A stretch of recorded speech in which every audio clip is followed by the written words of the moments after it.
इब्रानियों के नाम पत्री अध्याय 13 वचन 15 और 16 मैं पढ़ रही हूँ, ध्यान देकर सुनो। इसलिए हम उसके द्वारा स्तुति रूपी बलिदान अर्थात उन होठों का फल जो उसके नाम का अंगीकार करते हैं, परमेश्वर को सर्वदा चढ़ाया करे। भलाई करना और उदारता दिखाना न भूलो, क्योंकि परमेश्वर ऐसे बलिदानों से प्रसन्न होता है। Hallelujah, hallelujah, hallelujah, hallelujah, hallelujah. परमेश्वर का वचन बता रहा है, इसलिए हम उसके द्वारा यानी यीशु के द्वारा स्तुति रूपी बलिदान जो हमारे उन होठों का फल है जो यीशु के नाम का अंगीकार करते हैं, परमेश्वर को हमेशा सर्वदा चढ़ाया करे। ये परमेश्वर की पहली आज्ञा या पहला वचन हमें कहता है कि हम स्तुति रूपी बलिदान परमेश्वर को चढ़ाए। और दूसरे वचन में दूसरा बलिदान कहाँ है?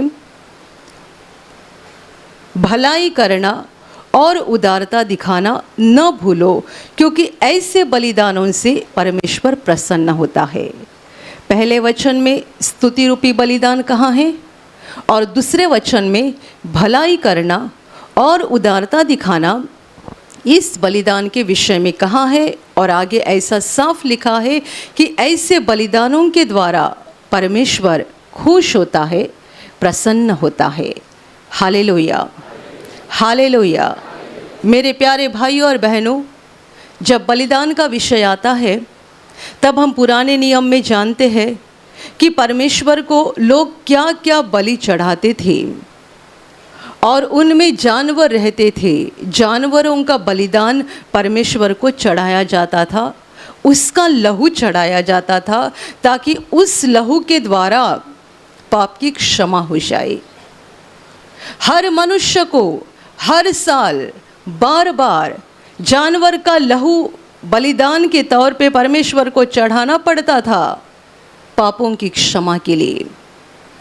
नए नियम में ये बात पूरी बंद हो गई, क्योंकि बाइबल हमें सिखाती है, परमेश्वर का वचन कहता है कि परमेश्वर का पवित्र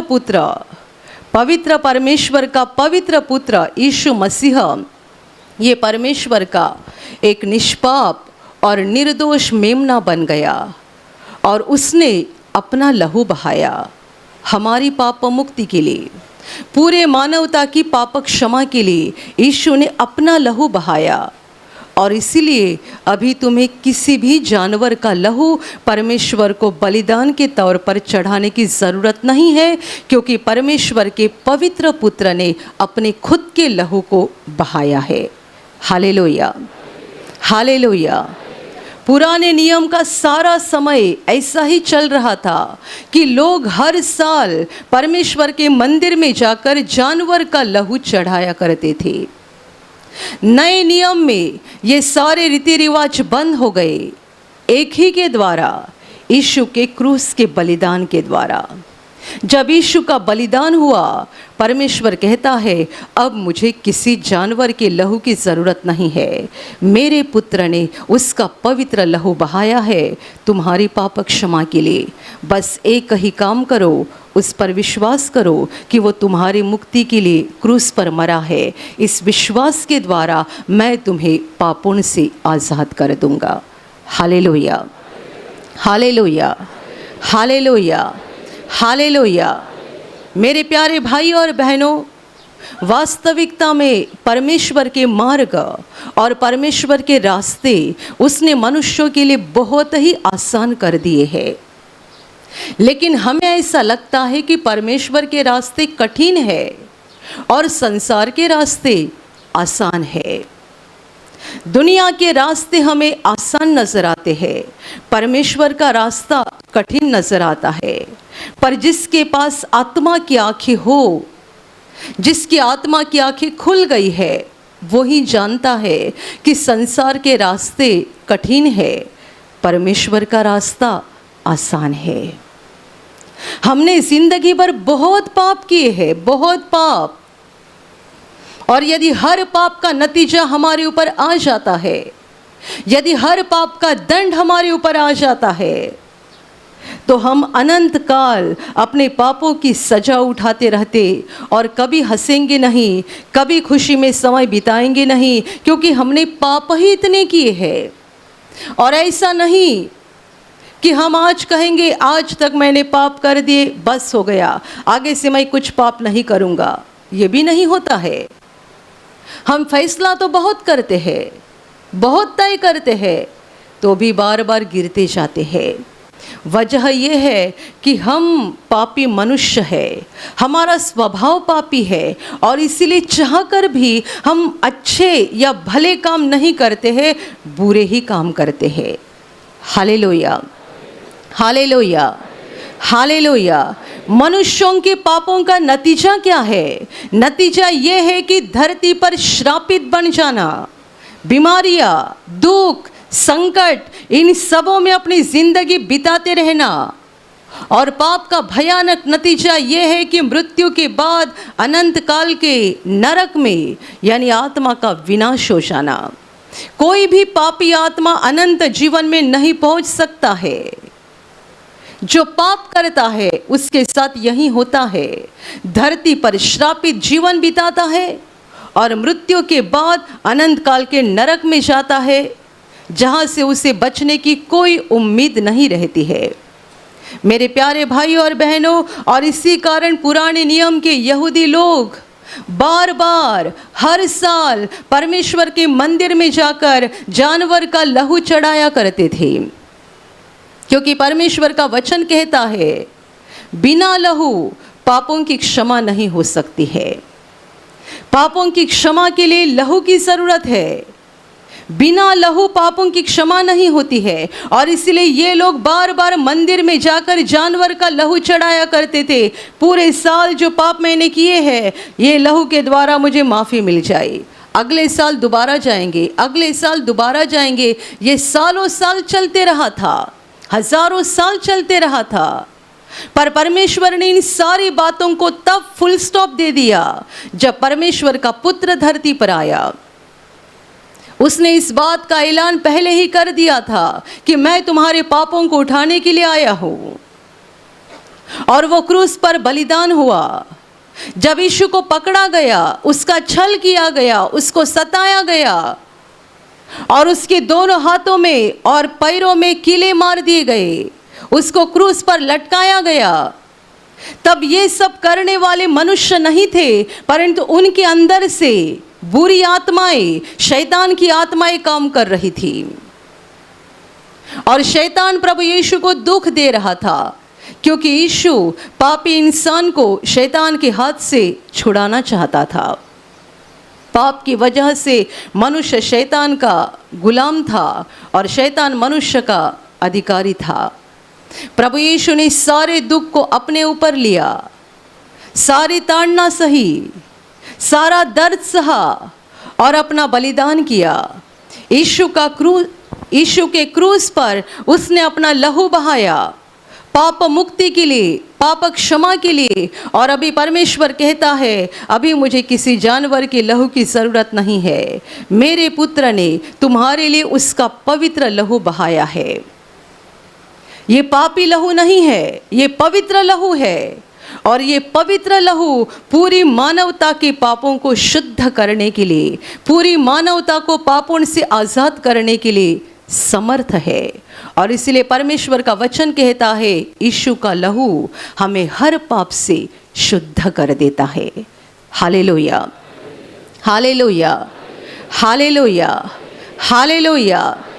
गए 2000 साल से मुक्ति के लिए, उद्धार के लिए, पाप क्षमा के लिए, अनंत जीवन के लिए, परमेश्वर के स्वर्गीय आशीषों के लिए परमेश्वर ने एक आसान रास्ता दिया है। वो आसान रास्ता है यीशु का क्रूस, उसका बलिदान। गए 2000 वर्षों में जितने लोगों ने यीशु के बलिदान पर विश्वास किया, यीशु को अपने हृदय में ग्रहण किया कि वो मेरा प्रभु, वो मेरा उद्धार करता, जिसने मेरे पापों को खुद पर उठाया है। ऐसा जिन्होंने विश्वास करके यीशु को ग्रहण किया है, उन्हें आसानी से पापों की क्षमा मिल गई। उन्हें अपने पापों का दंड झेलना नहीं पड़ा, पापों का दंड लेना नहीं पड़ा, परंतु उन्हें आसानी से पापों की क्षमा मिल गई। वे पापों के बंधन से हमेशा के लिए मुक्त हो गए। मेरे प्यारे भाई और बहनों, और इसलिए ये 2000 साल से जो धरती पर समय चल रहा है, इसे बाइबिल कृपा का समय कहती है। ये अनुग्रह का समय है, ये कृपा का समय है। परमेश्वर आपको क्षमा करने के लिए तैयार है, क्योंकि परमेश्वर का पवित्र पुत्र परमेश्वर का निर्दोष मेमना बन गया और उसने अपना लहू बहाया है। आप उस लहू के द्वारा आसानी से पापों की क्षमा पा सकते हैं। Hallelujah, hallelujah, hallelujah, hallelujah. और इस सारी बात को समझाते हुए वचन आगे कहता है, इसलिए हम उसके द्वारा, परमेश्वर ने हम पर इतना बड़ा अनुग्रह किया है, इसलिए हम उसके द्वारा यानी यीशु के द्वारा स्तुति रूपी बलिदान परमेश्वर को सर्वदा चढ़ाए। उन होठों के द्वारा, इन होठों का फल जिन्होंने यीशु का अंगीकार किया है, यीशु को ग्रहण किया है, इन होठों का फल ये रहेगा कि हम सदा सर्वदा हमेशा परमेश्वर की स्तुति करते रहे, क्योंकि उसने हम पर सबसे बड़ा अनुग्रह किया है कि बड़ी आसानी से हम अपने पापों से छुटकारा पाए हैं और पापों से आज़ाद हुए हैं। Hallelujah, hallelujah, hallelujah. किसी ने आपका 1000 रुपए का कर्जा माफ़ किया तो आपको कितना बड़ा लगता है, भला आदमी है, 1000 रुपया माफ़ कर दिया। किसी ने 10,000 रुपया माफ़ कर दिया तो आपको क्या लगेगा? किसी ने 1 लाख रुपया माफ़ कर दिया तो आपको क्या लगेगा? और किसी ने आपको 1 करोड़ रुपया माफ़ कर दिया तो क्या लगेगा बताइए? आज की दुनिया में कोई किसी को 10 रुपया भी नहीं छोड़ता है। आपने ज़रूरत पर किसी के पास से 10 रुपये मांगा भी होगा तो जल्दी वापस कर देना, वरना वो दूसरों के सामने आपकी इज्जत निकालेगा और आपके दोस्तों के सामने ही बताएगा, मेरा 10 रुपया कब लौटाओगे? ये है दुनिया, ये है मनुष्यों का पापी स्वभाव। आपने ज़रूरत के समय 10 रुपया भी मांगा होगा, तुरंत लौटा देना। कहीं ऐसा ना हो जाए कि आपके दोस्तों के सामने या परिवार के सामने वो आपकी इज्जत निकाले। आज के स्वार्थी दुनिया में कोई किसी को 10 रुपया भी नहीं छोड़ता है, तो 1000 रुपया, 1 लाख रुपया, 1 करोड़ रुपया, इनकी तो बात ही बहुत दूर है। Hallelujah, hallelujah, hallelujah. पर ऐसी स्वार्थी दुनिया में कई भले लोग भी होते हैं जो दूसरों को 10,000 रुपया, 50,000 रुपया भी छोड़ देते हैं। ऐसे भी भले लोग हैं संसार में। परमेश्वर कितना भला है बताओ, जिसने हमें अनंत काल के विनाश से आज़ाद कर दिया।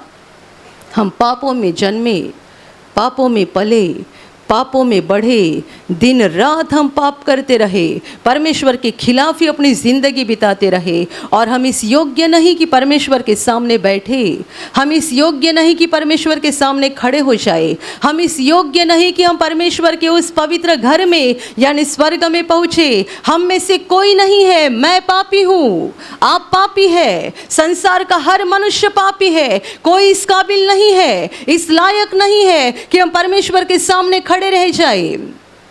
बाइबल हमें सिखाती है कि आदि मानव ने जब पहला पाप किया, उसके अंदर ये भावना पैदा हो गई कि मैं परमेश्वर के सामने नहीं खड़ा रह सकता हूँ।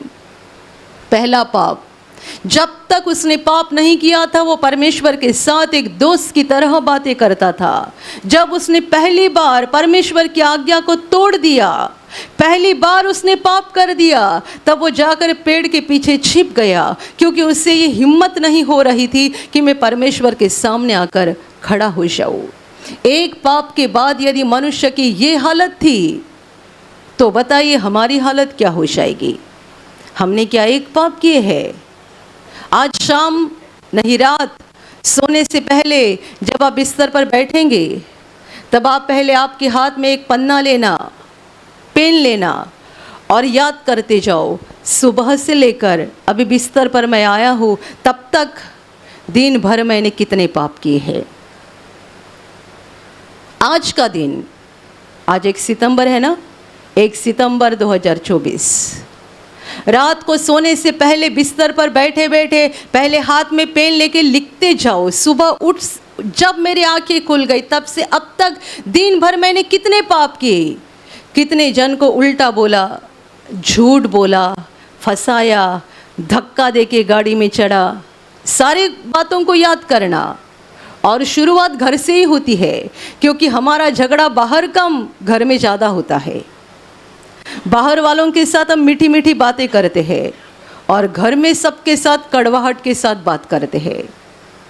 तो शुरुआत घर से ही होती है, तो घर से ही आरंभ करो। सुबह से लेकर रात तक क्या क्या बोले हैं, कितनी गलत बातें मुंह से निकाली है, और ये बुरी बातों का खजाना है। सारे बुरे ख्याल यहाँ आते हैं, वो भी लिखते जाओ। हर बुरी बात जो हमारे मन में आई है परमेश्वर के इच्छा के खिलाफ, वो पाप है। हर बात जो परमेश्वर की इच्छा के खिलाफ हमारे मुंह से निकली है, वो पाप है। हर काम जो परमेश्वर की इच्छा के खिलाफ हमने किया है, वो पाप है। याद करते जाओ और लिखते जाओ, आपका पन्ना भर जाएगा और आपको उठना पड़ेगा दूसरा पन्ना लेने के लिए। और जब आपका लिखना खत्म हो जाएगा, तब आप ये गिनो आपकी उम्र कितनी है। तो ये गिनो कि कितने साल हो गए आपको इस धरती पर आकर। इसमें शुरू के 5-6 साल छोड़ दो, जब हमें कुछ समझता नहीं, पर एक 7-8 साल का होने के बाद हम सारी बातें अच्छे से समझने लगते हैं। तब से लेकर अभी आपकी कितनी उम्र है, धरती पर आपके कितने साल हो गए, आज के दिन में जितने पाप हो गए हैं, इनटू कितने दिन हो गए, इज इक्वल टू कितना हो गया, देखो जरा। और मैं आपको कहूँगी, आप में से जितने सारे लोग प्रभु में है, 1 साल हो गया, 6 महीना हो गया, और किसी को और ज़्यादा समय हो गया, अभी आपकी हालत थोड़ी ठीक है, क्योंकि आप ज़रा होश पे है। तो आपके पाप अभी जो है उससे पहले बहुत ज़्यादा थे। ये मैं आपको ही नहीं, खुद को भी बता रही हूँ। प्रभु में हम जैसे बढ़ते जाते हैं, हमारे पाप कम होते जाते हैं। संसार में थे तब बहुत थे, तो जब इंटू करोगे तब अंधकार के सालों को ज़रा अलग रखो और उसको 6 गुना बढ़ाकर आपको इंटू करना पड़ेगा। कितने पाप, पाप पाप पाप, हमारी जिंदगी पापों से भरी है। और इन सारे पापों को परमेश्वर एक पल में माफ कर देता है जब हम यीशु के क्रूस के संदेश पर विश्वास करते हैं, यीशु को अपना प्रभु और उद्धारकर्ता के रूप में ग्रहण करते हैं और ये कहते हैं, हाँ प्रभु मैं पापी हूँ और मेरा विश्वास है कि मेरे पापों को तूने उठाया है। मैं पापी हूँ, मेरा विश्वास है मेरे पापों को तूने उठाया है। मुझ पापी पर दया कर, मुझे क्षमा कर। बस ये छोटी सी प्रार्थना से हमारे लिए स्वर्ग खुल जाता है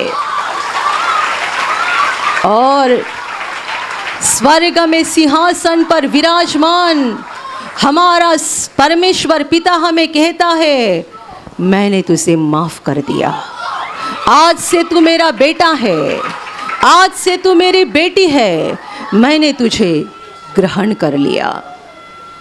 आप समझिएगा इस बात को, सोचिएगा इस बात के ऊपर। जब हम इस छोटी सी प्रार्थना को विश्वास के साथ करते हैं और यीशु के बलिदान को ग्रहण करके यीशु को ग्रहण करते हैं, बलिदान पर विश्वास करते हैं, कितना बड़ा काम परमेश्वर हमारे लिए करता है। कितना बड़ा काम, इतना बड़ा गुनाहों का बोझ परमेश्वर एक पल में उठाकर फेंक देता है। इसलिए मैं कहती हूँ, पापों की क्षमा होने के बाद सबसे पहली बात हमारे साथ होती है, हमारे हृदय में बड़ी शांति आ जाती है। बहुत शांति आती है। और ऐसी शांति आती है कि धीरे धीरे हमारे आसपास के लोगों के भी समझ में आने लगता है कि ये व्यक्ति का गुस्सा कम हो गया है।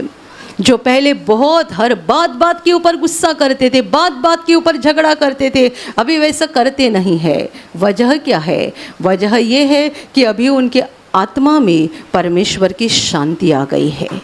और ये शांति तब आती है जब हमें परमेश्वर पिता अपने संतान के रूप में ग्रहण करता है और हमें पापों की क्षमा दिलाता है। Hallelujah, hallelujah, hallelujah. और इसीलिए वचन कहता है कि हम सर्वदा अपने होठों के द्वारा परमेश्वर को स्तुति रूपी बलिदान चढ़ाया करें। स्तुति का बलिदान। अभी किसी जानवर का बलिदान मत करो, अभी किसी जानवर का लहू मत चढ़ाओ। परमेश्वर को इसकी ज़रूरत नहीं है और ना ही परमेश्वर इसे ग्रहण करेगा। आपने कितना भी अच्छा जानवर लाया, उसका लहू लाया, परमेश्वर उसे ग्रहण नहीं करेगा, वो उसके ऊपर देखेगा भी नहीं। यदि हमने यीशु पर विश्वास किया है, हमारा पहला बलिदान ये होना चाहिए कि हम निरंतर हमेशा हर हालत में परमेश्वर की स्तुति करते रहे, परमेश्वर का धन्यवाद करते रहे। जो हमारे होठ पहले बोलते थे, कहाँ है परमेश्वर, मेरे नसीब में सब बुरा ही है, परमेश्वर ने मेरे नसीब में सब दुख ही लिखा है। जो हमारे होठ परमेश्वर के बारे में गलत फहमी करके कुछ न कुछ बोलते रहते थे, बुरी बातें बोलते रहते थे, साथ ही साथ दूसरों की निंदा करना, गालियाँ देना, झूठ बोलना और बहुत बातें इन होठों के द्वारा बोलते थे, अभी ये सारी बातें बंद हो जाए और इन होठों का परमेश्वर को ये फल मिल जाए कि हमारे होठ ये बोलते रहे, हे प्रभु तू अच्छा है, तू भला है, तू मेरा बाप है, तूने मुझे आज़ाद कर दिया, तूने मुझे क्षमा कर दिया, तेरे जैसा कोई नहीं है। Hallelujah, hallelujah. तेरे जैसा कोई नहीं है। तूने मुझ पर जितना प्रेम किया उतना प्रेम कोई नहीं कर सकता है। क्योंकि मेरे घर वाले भी मेरी ज़िंदगी के गंदगी को नहीं जानते हैं। यदि जानते तो मुझसे नफ़रत करते। तू ऐसा है कि तू सब जानता है और जानकर भी मुझे ग्रहण कर लिया, जानकर भी मुझे ग्रहण कर लिया। हर मनुष्य के जीवन में ऐसा एक भाग होता है, एक गुप्त भाग, जो बस वही जानता है, बाकी लोग नहीं जानते। हमारे घर के लोग नहीं जानते, हमारे जीवन साथी नहीं जानते, हमारे माँ बाप नहीं जानते, पर ये गुप्त भाग परमेश्वर जानता है। हर मनुष्य के जीवन में ऐसा जो गुप्त भाग होता है ना, जब उसके घर के लोग जानेंगे तो उससे नफरत करेंगे। लेकिन परमेश्वर इतना दयालु है, इतना अच्छा है, इतना प्रेम से भरा है कि वो सारी बातों को जानकर भी हमारे विश्वास के कारण, हमने यीशु को ग्रहण किया, इस विश्वास के कारण वो हमें क्षमा कर देता है और हमें ग्रहण करता है उसके पुत्र और कन्या के रूप में। Hallelujah, hallelujah, hallelujah. इसीलिए वचन कहता है कि अब तुम्हारा होठों का फल ये रहे कि सदा हमेशा निरंतर परमेश्वर का धन्यवाद करते रहो, उसकी स्तुति करते रहो। ये स्तुति रूपी बलिदान परमेश्वर को चढ़ाया करते रहो। अभी अपने होठों के द्वारा बुरी बात मत निकालो, अपने होठों के द्वारा दूसरों की निंदा मत करो, बुराई मत बोलो, गालियाँ मत दो, श्राप मत दो, कोई बुरी बातें मत बोलो और परमेश्वर के खिलाफ भी मत बोलो। परमेश्वर पर अविश्वास दिखाकर कोई दोष भी उस पर मत लगाओ। कई बार ऐसा होता है कि हमारे जीवन में जो होता है उसके पीछे परमेश्वर का मकसद क्या है ये हम समझते नहीं है और फिर हम तुरंत बोलते देते हैं, परमेश्वर ने ऐसा क्यों किया, मैं इतना प्रार्थना करता हूँ, इतनी प्रार्थना करती हूँ, उपवास करता हूँ, प्रभु ने मेरे जीवन में ऐसा क्यों कर दिया। ध्यान में रखना, हर बात के पीछे परमेश्वर का कोई मकसद होता है और हर विश्वासी के जीवन में जो परमेश्वर का पुत्र या कन्या बन गई है, उनके जीवन में जो भी होता है वो भलाई के लिए होता है। चाहे वो दिखने के लिए बुरी बात हो, पर उसके द्वारा भलाई उत्पन्न हो जाएगी। परमेश्वर जो भी करता है भले के लिए करता है। इसलिए हमारे होठ ये बोलने के लिए ना ही ले कि परमेश्वर ने ऐसा क्यों किया, ऐसा क्यों किया, ये क्यों होने दिया, ऐसा क्यों होने दिया। ऐसे शब्द हमारे होठों के द्वारा न निकले, परंतु हमारे होठ का ये फल परमेश्वर को मिले कि हम सदा सर्वदा उसका धन्यवाद करते रहे, उसकी स्तुति करते रहे। Hallelujah, hallelujah, hallelujah. हम आपको बार बार हालेलुया बुलवाते हैं, आपसे बार बार परमेश्वर की स्तुति करवाते हैं, क्योंकि संसार में इसी बात की कमी है। दुनिया सब करती है लेकिन परमेश्वर का स्मरण नहीं करती और परमेश्वर का धन्यवाद नहीं करती। आप भी देखो, आप अपने पहले की ज़िंदगी में जब आपको यीशु की पहचान नहीं थी और आप अंधकार में थे, क्या आप परमेश्वर का धन्यवाद करने वाले लोग थे? हमें ऐसा लगता ही नहीं था कि परमेश्वर ने हमारे ऊपर कोई उपकार किए हैं, कोई एहसान किए हैं, लगता ही नहीं था। पर जब आपको यीशु की पहचान हो गई, आपने जीवन को, सत्य को, मार्ग को जान लिया, तभी समझ लिया कि परमेश्वर कितना प्यार से भरा हुआ है। और इसीलिए लगातार निरंतर हमें परमेश्वर का धन्यवाद करना चाहिए। Hallelujah, hallelujah, hallelujah. यह है पहला बलिदान जो हर दिन हर पल हमारे द्वारा परमेश्वर को मिलना चाहिए। मैं हमेशा कहती हूँ, जब सुबह बिस्तर पर आपकी आँख खुल जाती है तब मुँह से पहला शब्द निकले, धन्यवाद प्रभु, रात भर मुझे संभाला, नया दिन दिया, तुझे धन्यवाद। कम से कम इतना तो बोलो और उसके बाद बिस्तर से बाहर आ जाओ। किसी की आंखें सुबह खुल जाती है और सुबह धन्यवाद प्रभु शब्द मुंह से निकलता है, तो ये सही रास्ते पर है, इसने परमेश्वर के प्रेम को जान लिया है। और किसी की आंखें खुल जाती है, पहला मोबाइल देखते हैं, टाइम देखते हैं, अभी ये करना है, अभी वो करना है, अभी वो करना है, फटाक से बिस्तर से बाहर आते हैं, भाग दौड़ करते, ये काम वो काम वो काम, और फिर घर से निकलते समय 1 मिनट प्रभु की तस्वीर के सामने खड़े हो जाए और 1 मिनट के लिए प्रार्थना करे। वो भी क्या, हे प्रभु मैं काम पे जा रहा हूँ, मुझे संभालना, मुझे गाड़ी मिल जाए, बस मिल जाए, रिक्शा मिल जाए, मेरा काम ठीक हो जाए, मैं आ जाऊँ। Hallelujah, hallelujah, hallelujah. जैसे कि परमेश्वर हमारा नौकर है, हम उसको बता के जा रहे हैं, तुम्हारा काम है मुझे संभालना, मैं तुम्हें बता के जा रहा हूँ, रात को इधर आने तक मेरी रक्षा करना। आप सही रास्ते पे नहीं हैं। मैं ये नहीं बता रही कि आप गलत कर रहे हैं, ये प्रार्थना गलत नहीं है, पर प्रभु का धन्यवाद कहाँ है, प्रभु की महिमा कहाँ है, उसके एहसानों को याद करना कहाँ पर है। सुबह जब बिस्तर पे आंखें खुल जाती है, पहले आपके मुंह से निकलना चाहिए, प्रभु धन्यवाद, रात भर मेरी रक्षा की, ये नया दिन दिखाया, तुझे धन्यवाद। Hallelujah, hallelujah.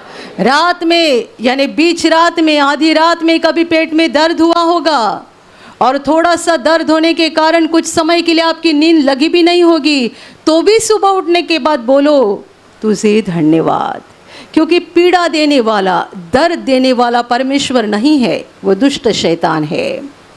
परमेश्वर प्रेम है, प्रेम है, अनंत प्रेम है। Hallelujah, hallelujah, hallelujah.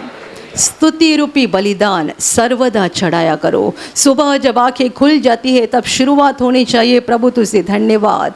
दिन भर हमारा मुंह, हमारा हृदय परमेश्वर की स्तुति करते रहे, स्तुति करते रहे। आप ट्रेन से सफ़र कर रहे, बहुत भीड़ में है, तो भी आपके अंदर, आपके मन में प्रभु का भजन चलता रहे, प्रभु का धन्यवाद चलता रहे, प्रभु की स्तुति करते रहे। आप कंपनी में, ऑफिस में काम कर रहे, वहाँ प्रभु का धन्यवाद करते रहे। आप वापस आ रहे, सफर में है और किसी काम में है, सब जगह हर हालत में परमेश्वर का धन्यवाद करो। ये पहला बलिदान है जिसके द्वारा परमेश्वर प्रसन्न होता है। अभी दूसरा बलिदान क्या है? आगे के वचन में कहा है कि हमें भले काम करना है और उदारता के काम करना है। भलाई करना और उदारता दिखाना न भूलो, क्योंकि ऐसे बलिदानों से परमेश्वर प्रसन्न होता है। भलाई करना और उदारता दिखाना, इसका मतलब दूसरों पर सच्चा प्रेम दिखाना। आपके आसपास जो लोग हैं, आपके घर में हो या सफ़र में हो या कंपनी में हो, ऑफिस में हो, हम सबों के साथ भले काम और उदारता के काम करते रहे। एक बात ध्यान में रखना, परमेश्वर ने हमें पूरी दुनिया के ऊपर प्रेम करने की आज्ञा नहीं दी है, परंतु पड़ोसी के ऊपर प्रेम करने की आज्ञा दी है। इसलिए मैंने आपको शुरू में ही कहा कि परमेश्वर के रास्ते आसान है, हमें कठिन लगते हैं पर आसान है। यीशु ने आज्ञा क्या दी है? अपने पड़ोसी से प्रेम करना। ये नहीं कहा है दुनिया से प्रेम करना, सारी दुनिया के लोगों से प्रेम करना। यदि ऐसा है तो यह आज्ञा बहुत कठिन है, बहुत भारी है और हम इसको उठा नहीं पाएंगे। अभी कहाँ किसी राज्य में बाढ़ आ गई तो हमें दौड़ के जाना चाहिए, उनकी मदद करनी चाहिए। अमेरिका में कोई संकट आ गया, हमें वहाँ भी जाना चाहिए, उनकी मदद करनी चाहिए। किसी देश में कोई संकट आ गया, किसी दूसरे राज्य में संकट आ गया, हमें वहाँ भी जाना चाहिए, उनकी मदद करनी चाहिए। नहीं, ये हमसे नहीं हो सकता है।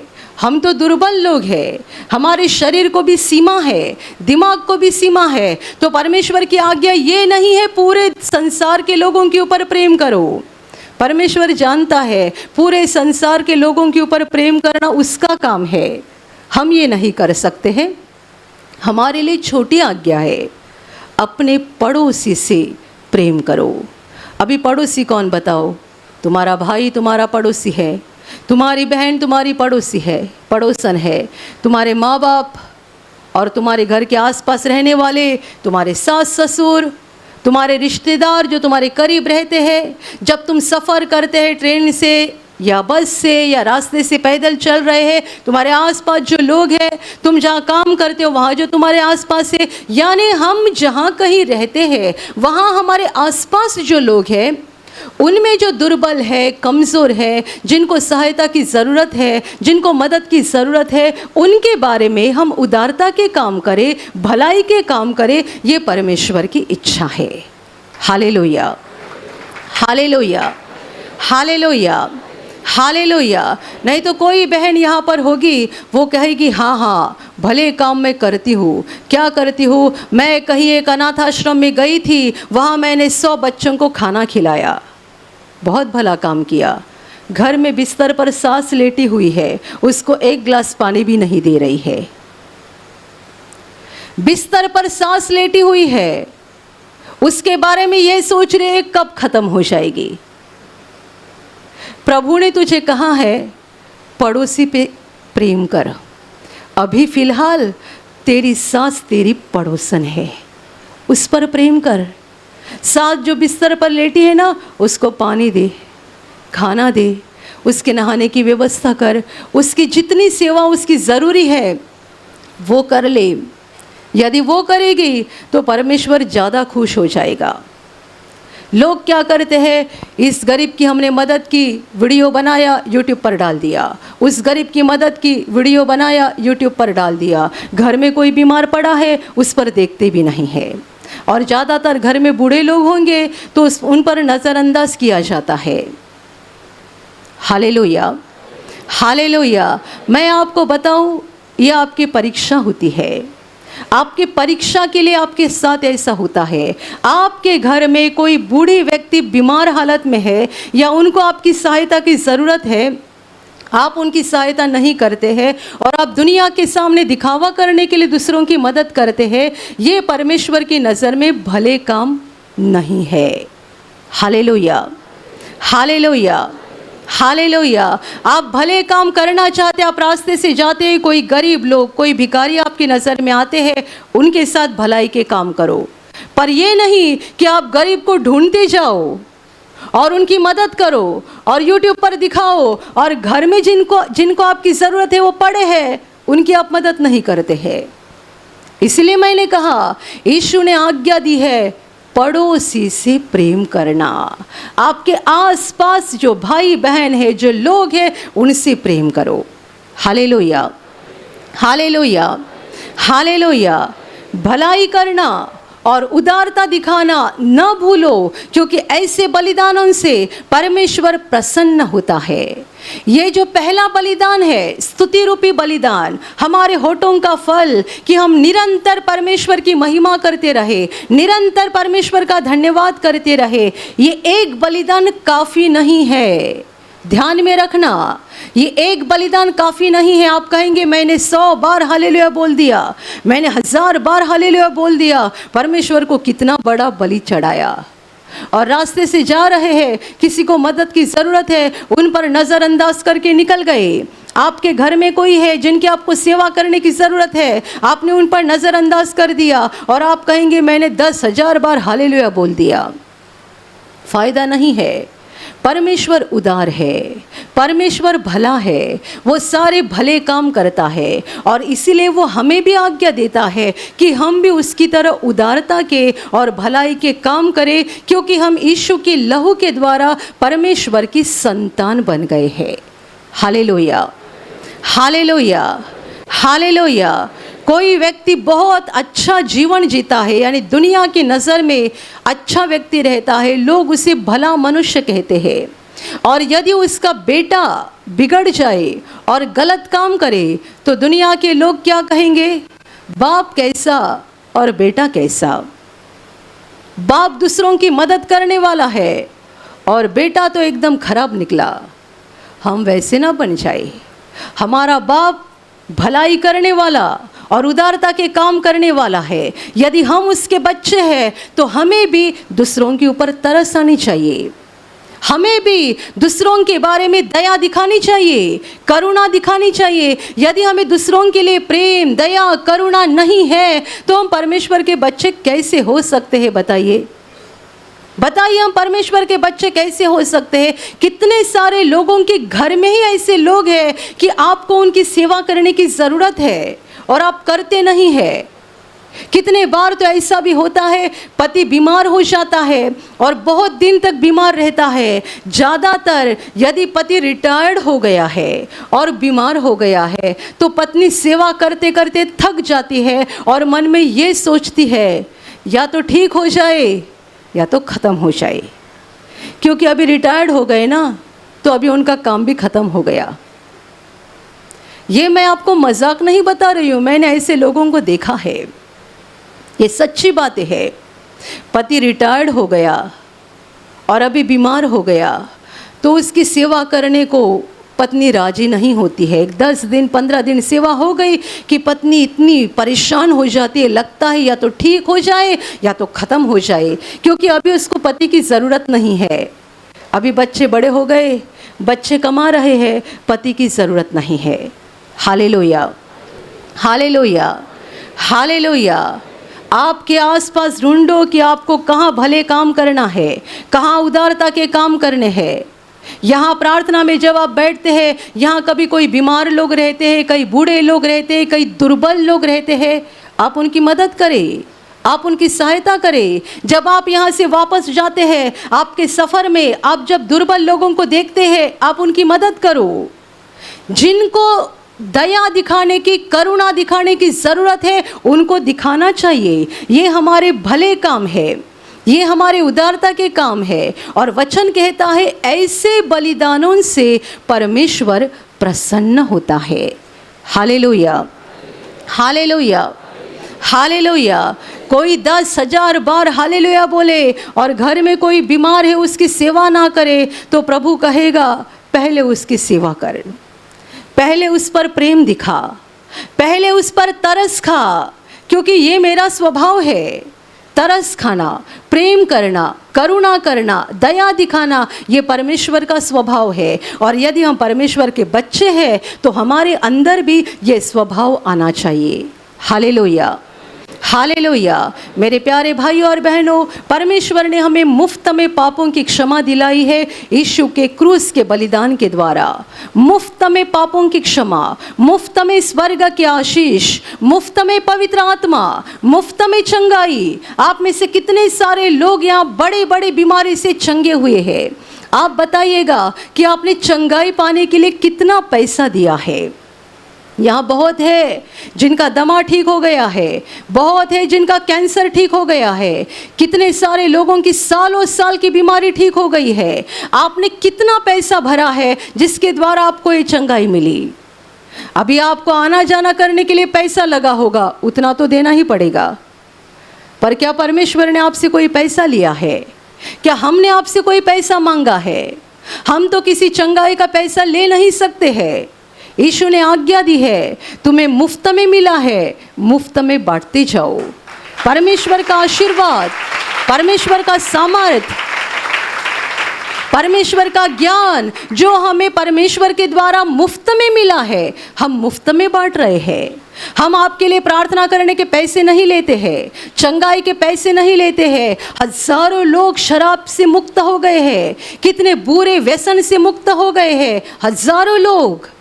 किसी ने परमेश्वर को पैसा नहीं दिया है। दाम देकर चंगाई खरीदी नहीं जाती, दाम देकर छुटकारा खरीदा नहीं जाता है, दाम देकर परमेश्वर के आशीषों को खरीदा नहीं जाता है, दाम देकर परमेश्वर के किसी वरदान या सामर्थ को या पवित्र आत्मा को खरीदा नहीं जाता है। ये सारा परमेश्वर का वरदान मुफ्त में मिल जाता है, मुफ्त में। Hallelujah, hallelujah. आपने मुफ्त में चंगाई पाई है, मुफ्त में छुटकारा पाया है, मुफ्त में आशीष पाए हैं। कितने लोग गरीबी से बाहर आए हैं, आर्थिक समस्या से बाहर आए हैं। आपने जीवन में आशीष पाए हैं मुफ्त में, आपने पापों की क्षमा पाई है मुफ्त में। आपका नाम जीवन के किताब में यानी स्वर्ग में लिखा गया है मुफ्त में। वहाँ स्वर्ग में नाम दर्ज करने के लिए आपने दाम नहीं भरा है, मुफ्त में हमारा नाम वहाँ पर लिखा गया है, मुफ्त में हमें अनंत जीवन दिया गया है, मुफ्त में, हमारे लिए मुफ्त में है, परमेश्वर के लिए नहीं। क्योंकि परमेश्वर ने एक बड़ा दाम चुकाया है, उसके पुत्र का शरीर और लहू, उसने बड़ा दाम दिया है।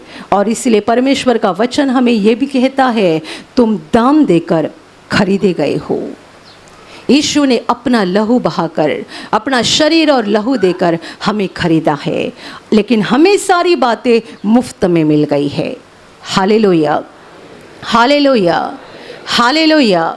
आप वचन बोलते हैं, उसी के मार खाने से हम चंगे हो गए, उसी के यीशु के मार खाने से हम चंगे हो गए, क्योंकि उसने हमारी बीमारी ली है। हमारे सारे रोगों को, सारी बीमारियों को यीशु ने लिया है, और इसलिए यीशु के मार खाने से हम चंगे हो गए। दाम उसने चुकाया, हमने नहीं। हम मुफ्त में चंगाई पाते हैं। Hallelujah, hallelujah. चंगाई मुफ्त है, छुटकारा मुफ्त है, आशीर्वाद मुफ्त है, पापों की क्षमा मुफ्त है, अनंत जीवन मुफ्त है। अभी कोई बलिदान चढ़ाने की ज़रूरत नहीं है, किसी जानवर का लहू देने की ज़रूरत नहीं है, कोई दाम देने की ज़रूरत नहीं है। और इसलिए वचन कहता है, 2 बलिदान चढ़ाया करो। एक बलिदान अपने होठों के द्वारा निरंतर परमेश्वर का धन्यवाद करो, और दूसरा बलिदान भले काम करो, उदारता के काम करो। ऐसे बलिदानों से परमेश्वर प्रसन्न होता है। Hallelujah, hallelujah, hallelujah. और अभी प्रार्थना करने का समय है। आप विश्वास करो कि एक पल में प्रभु यीशु आपको छूकर चंगाई देगा, एक पल में वो आपके जीवन का दुख निकाल देगा और आपके आंसुओं को खुशी में बदल देगा, क्योंकि उसके लिए असंभव कुछ नहीं है, अनहोनी बात एक भी नहीं है। प्रभु यीशु आज भी जिंदा है। 2000 वर्ष पहले वो शरीर रूप में धरती पर था, आज शरीर रूप में नहीं बल्कि आत्मा के रूप में है। और दुनिया के कोने कोने में जहाँ जहाँ लोग विश्वास के साथ उसको पुकारते हैं, उसके पास प्रार्थना करते हैं, उन सबों की पुकार को प्रभु सुनता है, उन्हें चंगा करता है, उनके आंसुओं को पोंछ देता है और उनके जीवन को खुशी से भर देता है। आप भी इसी विश्वास के साथ आपके बीमार भाग पर हाथ रखो, और यदि वहाँ हाथ नहीं रख सकते हैं तो अपने सीने पर हाथ रखो। प्रभु यीशु के नाम से इसी क्षण आपके शरीर की सारी बीमारियां निकल जाए। यीशु के नाम से आपके जीवन का सारा दुख निकल जाए। शैतान का हर एक काम आपके जीवन से और आपके परिवार से पूरी तरह से नष्ट हो जाए यीशु के नाम से। प्रभु यीशु के नाम से शैतान का सारा काम आपके जीवन से नष्ट हो जाए। सारी दुष्ट आत्माओं को प्रभु यीशु के नाम से मैं आज्ञा दे रही हूँ, इसी क्षण इन्हें छोड़कर निकल जाओ और वापस उनमें नहीं आना। इसी क्षण प्रभु का महान सामर्थ आपके ऊपर आ जाए, प्रभु का महान सामर्थ आपके ऊपर आ जाए, प्रभु का महान सामर्थ आपके ऊपर आ जाए। इसी घड़ी पवित्र आत्मा की खुशी आपके दिल में आ जाए, पवित्र आत्मा की शांति आपके दिल में आ जाए और आपका जीवन स्वर्ग की रोशनी से भर जाए। आमीन।